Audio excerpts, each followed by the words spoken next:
Walking looks harmless, which is why almost everyone misunderstands it completely. It feels too easy to matter in any serious physical way, like it shouldn't qualify as real movement at all.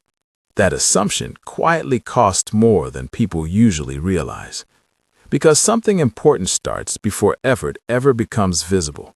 The moment someone steps outside, a shift already begins. Nothing looks different yet from the outside.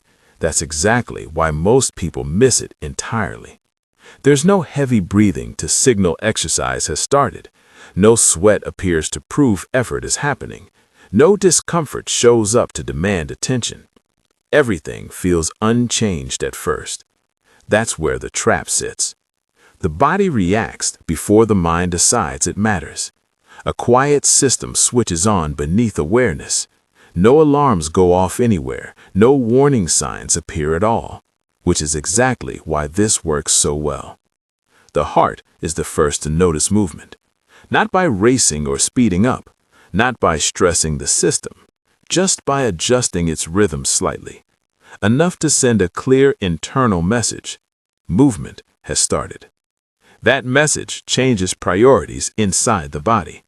Blood flow reorganizes almost immediately, not faster in a chaotic way, smoother and more evenly distributed, like traffic opening extra lanes quietly. Nothing dramatic shows on the outside, which makes it easy to dismiss. Most people think this phase is useless, like it's just a warm-up that doesn't count, like the real effect comes later. That belief is backwards. Pressure inside the system eases early, earlier than effort ever appears, before the walk even feels intentional. This timing surprises almost everyone because the shift stays quiet. Quiet changes are easy to ignore. Tension starts backing off in the background, not disappearing entirely, just lowering the volume gradually, enough to feel different without knowing why. This is where most people stop paying attention. Calm doesn't announce itself. It doesn't ask for attention, which makes the change easy to overlook. That's exactly where it gets missed. Around this point, the head starts to feel lighter. Thoughts move without being forced. Not faster than usual, just clearer and less crowded. This is when ideas often appear. Most people think that's random, like thoughts just wandered in. But something physical shifted first. Space opens up internally. Room is being made.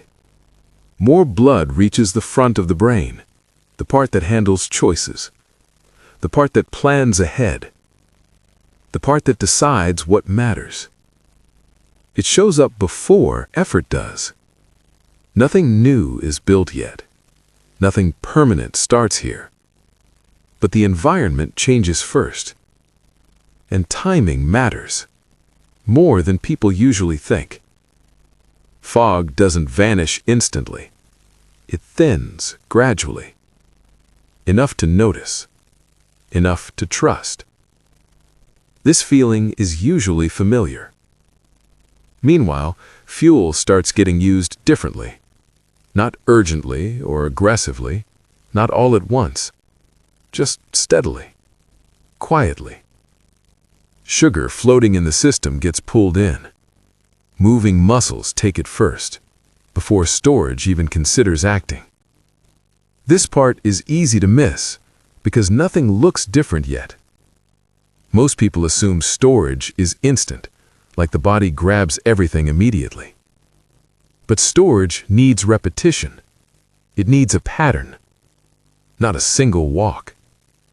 Right now, nothing is locked away. This phase stays flexible, still adjustable, still reversible. Halfway through, something mechanical kicks in. Every step squeezes fluid upward, against gravity. This system doesn't move by itself. It waits for motion. When movement is missing, things back up. Heaviness appears quietly. Puffiness follows. Most people blame something else, few connected to sitting. Walking clears that traffic gradually, slowly, repeatedly, without forcing anything, simply by moving. Inflammation starts backing off here, not because anything was fixed instantly, but because alert mode shuts down. Maintenance takes over. Repair finally gets a chance. Joints don't like being ignored. They don't need rest first. They need movement. Pressure brings nutrients in. Release lets waste move out. Bones notice repeated steps over time. Not today, not tomorrow, later. They quietly adjust. This isn't wearing the body down, it's wearing it in. That difference takes time to show. Most people quit before it does. That's the cost. Humans didn't train for most of history. They moved to live. That pattern still exists, waiting to be recognized. When movement disappears, the body gets confused. It assumes something is wrong. Energy gets saved instead of spent. Systems slow down quietly. Nothing breaks yet. Walking flips that signal back.